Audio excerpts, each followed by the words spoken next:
Hello everyone, welcome to the learning session. So today's topic is fundamental of HRM. What is HRM? That is human resource management, and it's all focusing on the managing of the human resources. And who are the people in the management? They are the human resources in the organization. And what is called personal management? The staff that employed and engaged in the organization, उनको जो manage करता है उस personnel को, उस management को बोलते हैं पर्सोनल मैनेजमेंट। सेकेंड इज, अब एचआरएम में कुछ ऐसी पॉलिसीज, कुछ ऐसी प्रैक्टिसेस बनाई जाती हैं जो कि एक एम्प्लॉय की एटीट्यूड और परफॉर्मेंसेस को इन्फ्लुएंस करती है so that they will work better.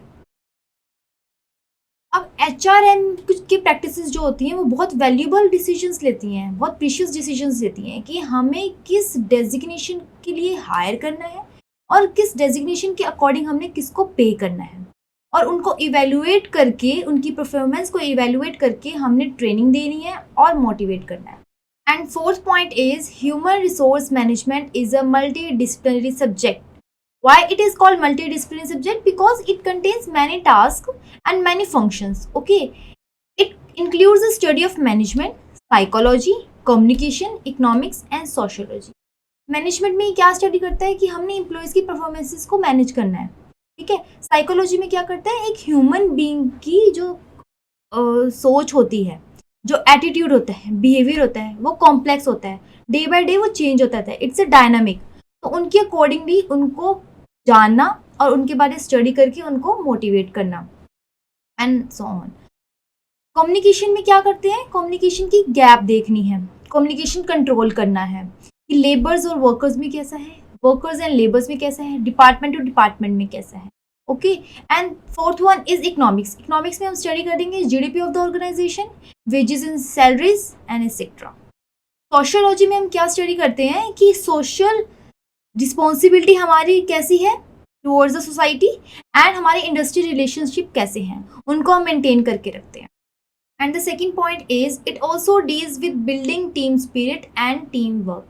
तो क्या होता है कि ऑर्गेनाइजेशन में स्किल के अकॉर्डिंग और नॉलेज के अकॉर्डिंग छोटी छोटी यूनिट्स में डिवाइड कर देते हैं, जिसको बोलते हैं टीम्स, ठीक है। टीम्स इसलिए बनाई जाती हैं ताकि हर एक स्किल्ड वर्कफोर्स की परफॉर्मेंस अच्छी आए और उनकी स्पिरिट बनी रहे और कॉमन गोल को अचीव कर सके। Okay, the third point is, it is a continuous process. Continuous process कैसा है, it can't be stop at a certain point. ये किसी भी सर्टन पॉइंट पे रुक नहीं सकती है, ये ऑन गोइंग प्रोसेस है, ठीक है। And now the question is arises, why do we call it as a human resource management. अब इसको हम ह्यूमन रिसोर्स मैनेजमेंट कहते हैं।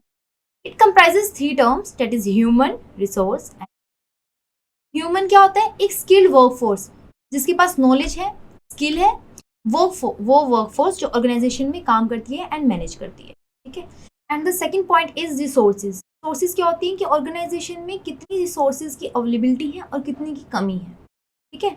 Management refers to optimize and make best use of such limited or scarce resources. कि हमारे पास management में क्या करते हैं कि हम जो हमारे पास अवेलेबिलिटी है रिसोर्सेज की और जिसकी हमारे पास कमी है उसको इस तरह से ऑप्टिमाइज करना और उसका एक बेस्ट यूज निकाल के हम अपने कॉमन गोल को अचीव कर लेते हैं, ठीक है। अब नेक्स्ट है एलिमेंट्स ऑफ HRM.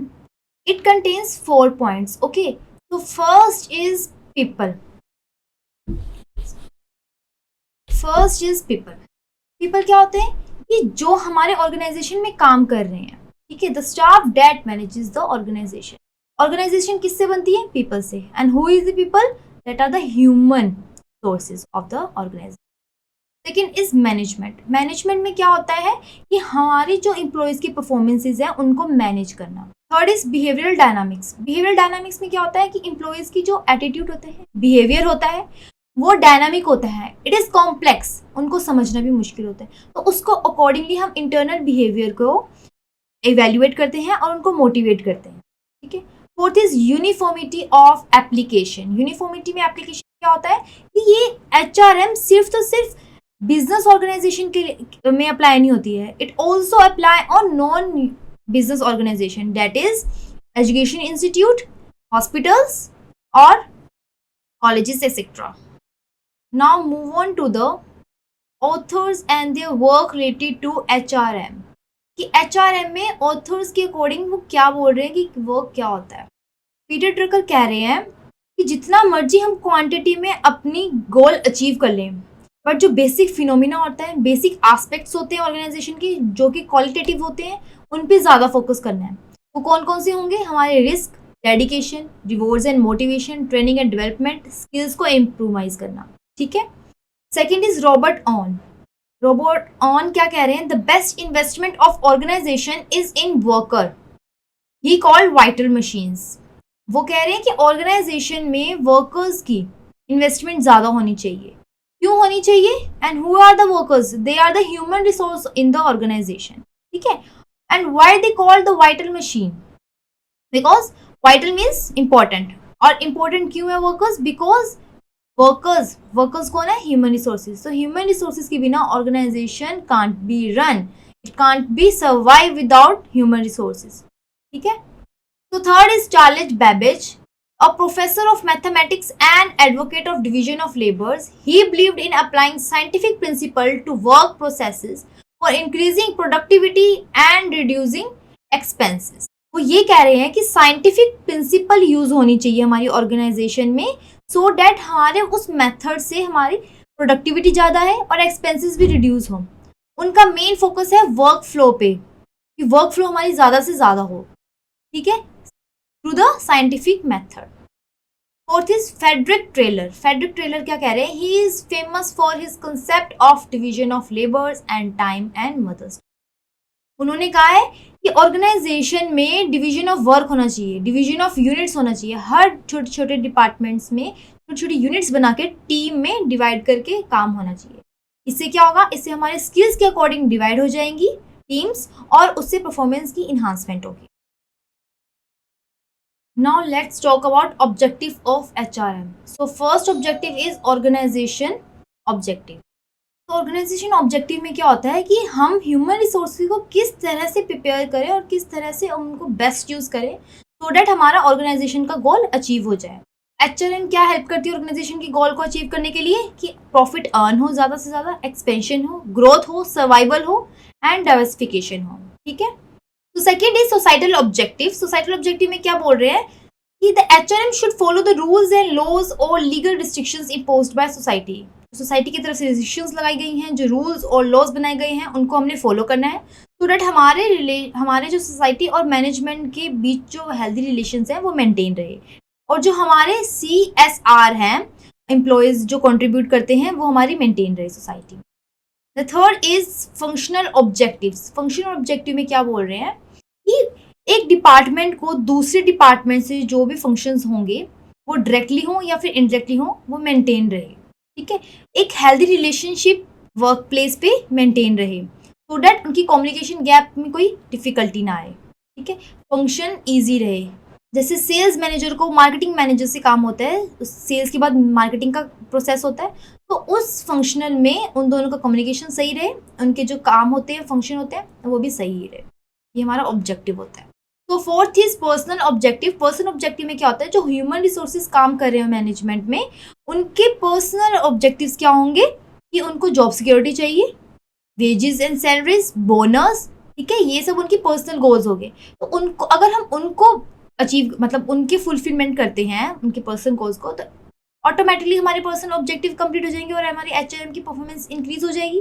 ठीक है. तो हमारा मेन फोकस रहेगा कि हम एम्प्लॉयज़ के पर्सनल बिहेवियर्स पे, एटीट्यूड पे फोकस करें. ठीक है.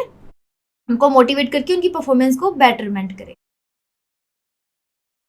And the next topic is managerial functions of HRM. अब देखो, HRM में दो टाइप्स के फंक्शंस होते हैं. First is managerial and second is operational. तो मैनेजरियल फंक्शन में प्रोसेस भी कह सकते हैं और इनके टाइप्स भी कह सकते हैं और इनके पॉइंट्स भी कह सकते हैं कि कौन कौन से पॉइंट इंक्लूड करते हैं. ठीक है.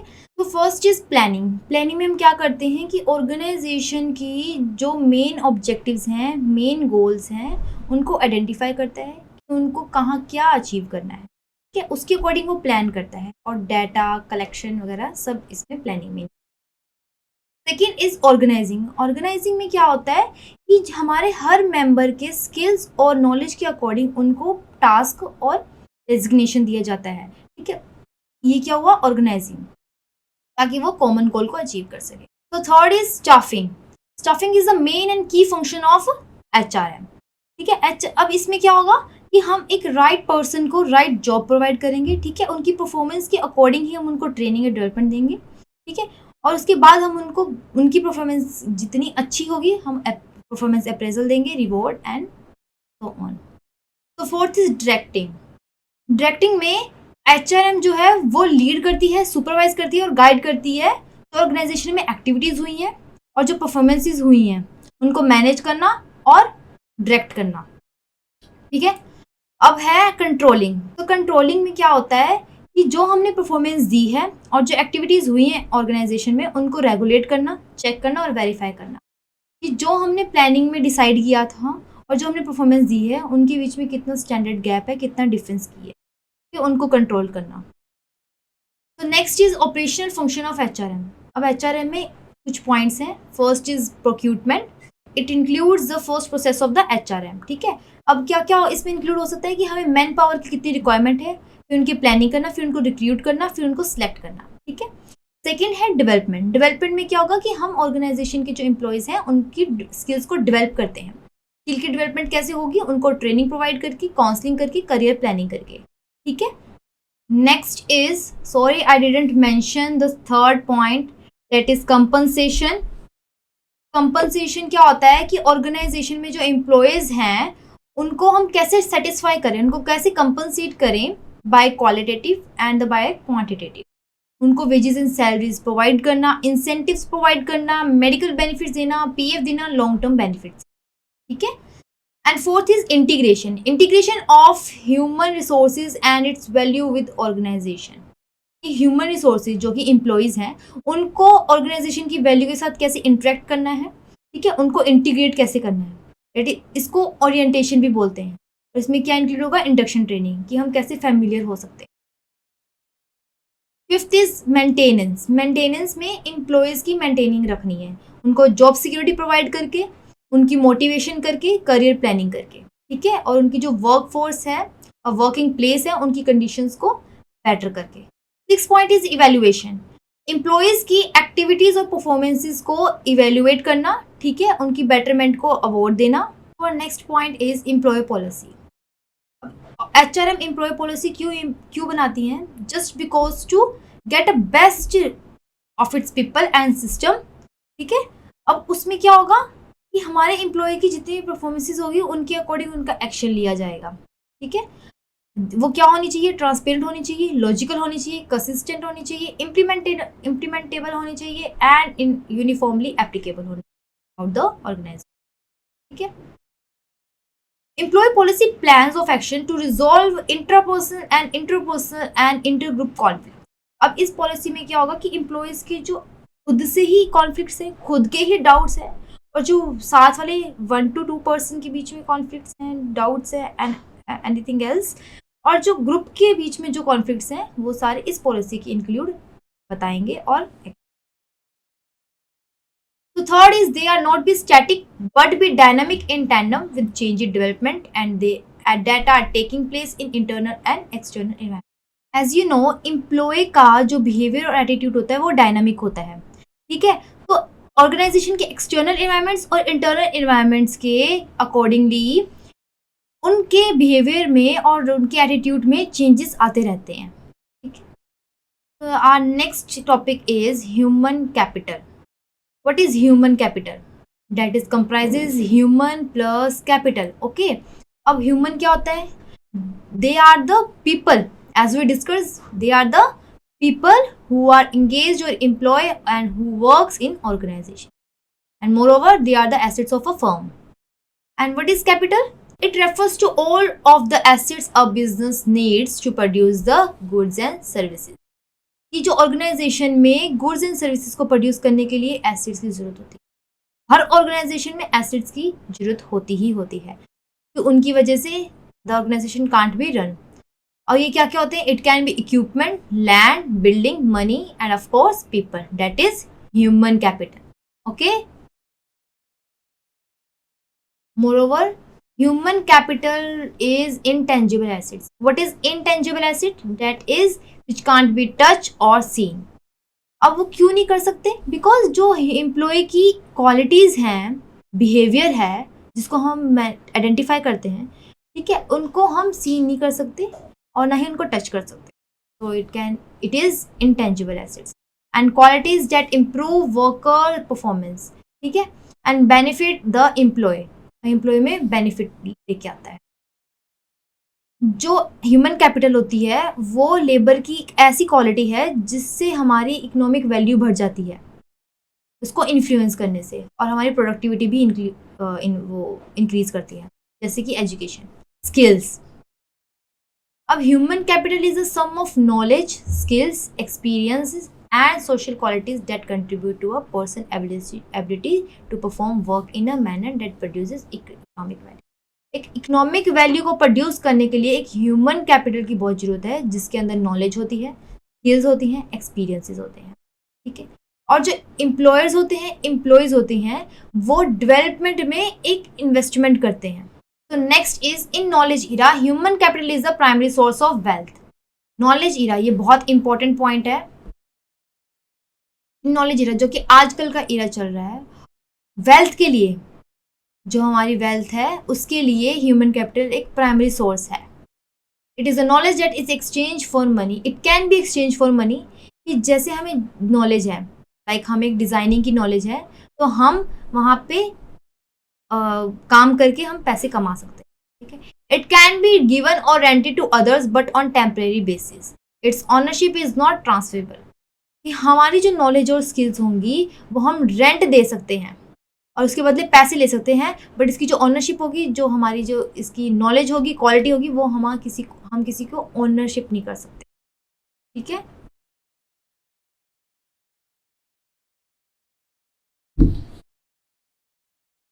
तो next is industrial relations. What is industrial relations in HRM? So it also comprises industries and relations. तो इंडस्ट्रीज क्या होती है? जिस इंडस्ट्री और ऑर्गेनाइजेशन में प्रोडक्टिव एक्टिविटी होती है वो बोलते हैं इंडस्ट्री.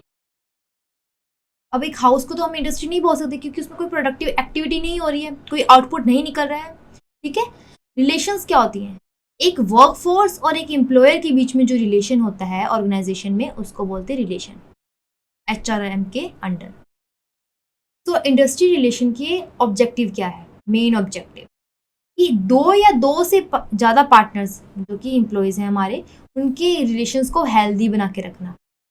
या तो वो मैनेजर और लेबर्स हो सकते हैं, या फिर मैनेजमेंट, या फिर एम्प्लॉयज़ हो सकती है. डिपार्टमेंट और डिपार्टमेंट में जो एम्प्लॉयज़ होती हैं उनके बीच में रिलेशनशिप भी हेल्दी बना के रखने का इसका ऑब्जेक्टिव होता है, ठीक है. And second is industry relations is a two way communication process. How it can B, कि अगर एक पार्टी स्टिमुलाई दे रहा है तो दूसरे पार्टी को भी रिस्पॉन्ड करना है. It can't be ignore. अगर इग्नोर किया जाएगा तो कम्युनिकेशन गैप आएंगे और हेल्दी रिलेशन नहीं होगा, ओके. तो हमें इसको मेंटेन करके रखना बहुत ज़रूरी है HRM के अंदर. Now there is a key HRM practices in Indian organisation. And first is job description. Job description में क्या होगा कि ऑर्गेनाइजेशन में किस जॉब के लिए कौन से कैंडिडेट की ज़रूरत है उसकी जॉब लिस्टिंग की जाती है, ठीक है. Second is recruitment. It is a positive process of searching for employees and stimulating them for to apply for the job in the organisation. अब हमने रिक्रूट करना है, हमें जॉब का पता लग गया कि इस जॉब के लिए चाहिए. अब हमने उसके लिए पूल ऑफ कैंडिडेट्स की एप्लीकेंट्स रखनी है कि कौन कौन से कैंडिडेट्स की हमें ज़रूरत है. फिर हम उस जॉब के अकॉर्डिंग, उनकी स्किल्स और उनकी नॉलेज के अकॉर्डिंग उनको जॉब प्रोवाइड करेंगे. Next point is compensation. Compensation में होगा कि उनको कंपनसेट करेंगे हम उनकी जो परफॉर्मेंस के अकॉर्डिंग. वो कौन कौन सी होगी? It includes payments, bonus, profit sharing, over time payment, recognition, rewards and promotion etcetera. उनसे हम इसको सेटिस्फाई करेंगे. जॉब सिक्योरिटी भी हो सकती है इसके अंदर. Fourth is training and development. अब हम उनकी स्किल्स और डेवलपमेंट, वैल्यू डेवलपमेंट के लिए ट्रेनिंग प्रोग्राम्स को कंडक्ट करेंगे, ताकि उनकी जो न्यू स्किल्स हैं और अब क्या होगा कि इनोवेशंस आती रहती हैं मार्केट में, इन्वायरमेंट में, तो उनकी अकॉर्डिंगली न्यू स्किल्स को और उनकी प्रोफेशनल नॉलेज को हम एक्वायर करेंगे और उनको बेटर बनाएंगे। Fifth is performance appraisal. Performance appraisal में क्या होगा कि ऑर्गेनाइजेशन मॉनिटर करेगा और आइडेंटिफाई करेगा कि एम्प्लॉय की इनपुट कितनी हो रही है ऑर्गेनाइजेशन में, तो उसके अकॉर्डिंग उनको रिवॉर्ड्स दिए जाएंगे।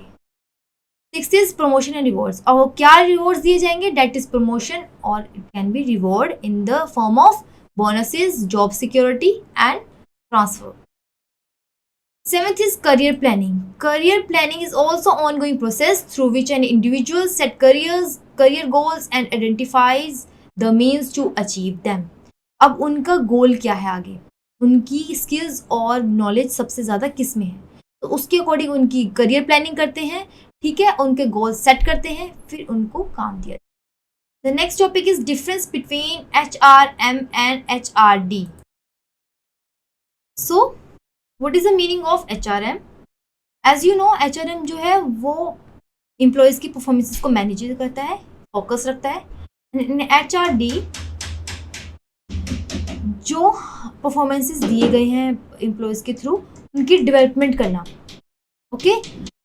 और HRM क्या होता है? मैनेजमेंट फंक्शन है, it manages the human resources, and in HRD it is a sub system of human resources, it is a part of HRM, okay. जब रिक्रूटमेंट होगी HRM के अंदर, तभी तो उसकी डेवलपमेंट होगी, तो ये बाद में प्रोसेस आता है।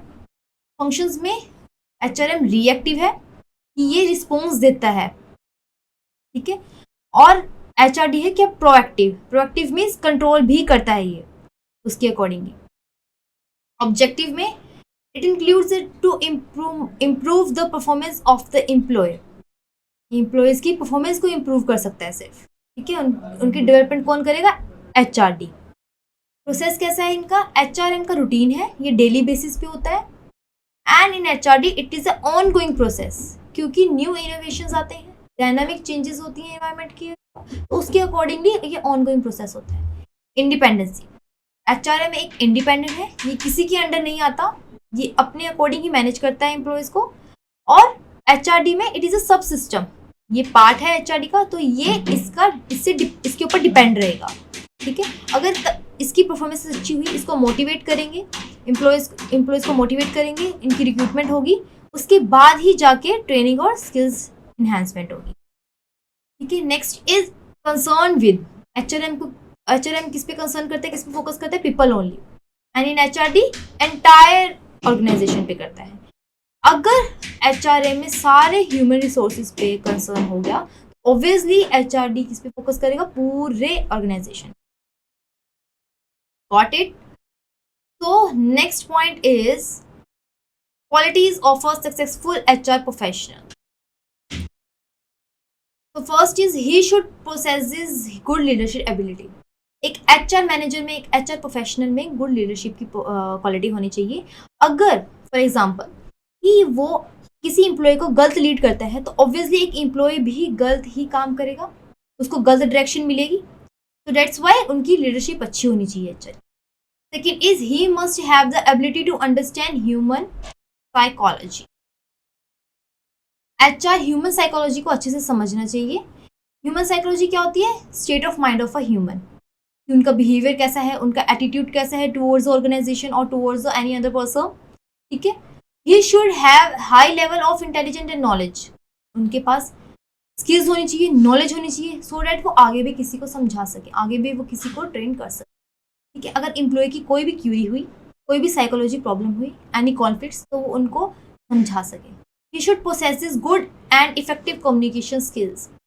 अगर एक HR गुड लिसनर हुआ, गुड स्पीकर हुआ, गुड कम्युनिकेशन स्किल्स वाला हुआ, तो एम्प्लॉयज़ और मैनेजमेंट के बीच में बहुत अच्छा हेल्दी रिलेशनशिप रहेगा, okay. Fifth is he should be known for his honesty, integrity and sincerity, fearlessness and a sense of balance and justice. HR honest होना चाहिए, बैलेंस ऑफ जस्टिस होना, sense of balance and justice, कोई भी अगर organisation में conflict होती है, कुछ भी होता है, तो उसका एक राइट डिसीजंस लेके तो जस्टिस दे वो या फिर ठीक है। So this is all about today's topic. Thank you.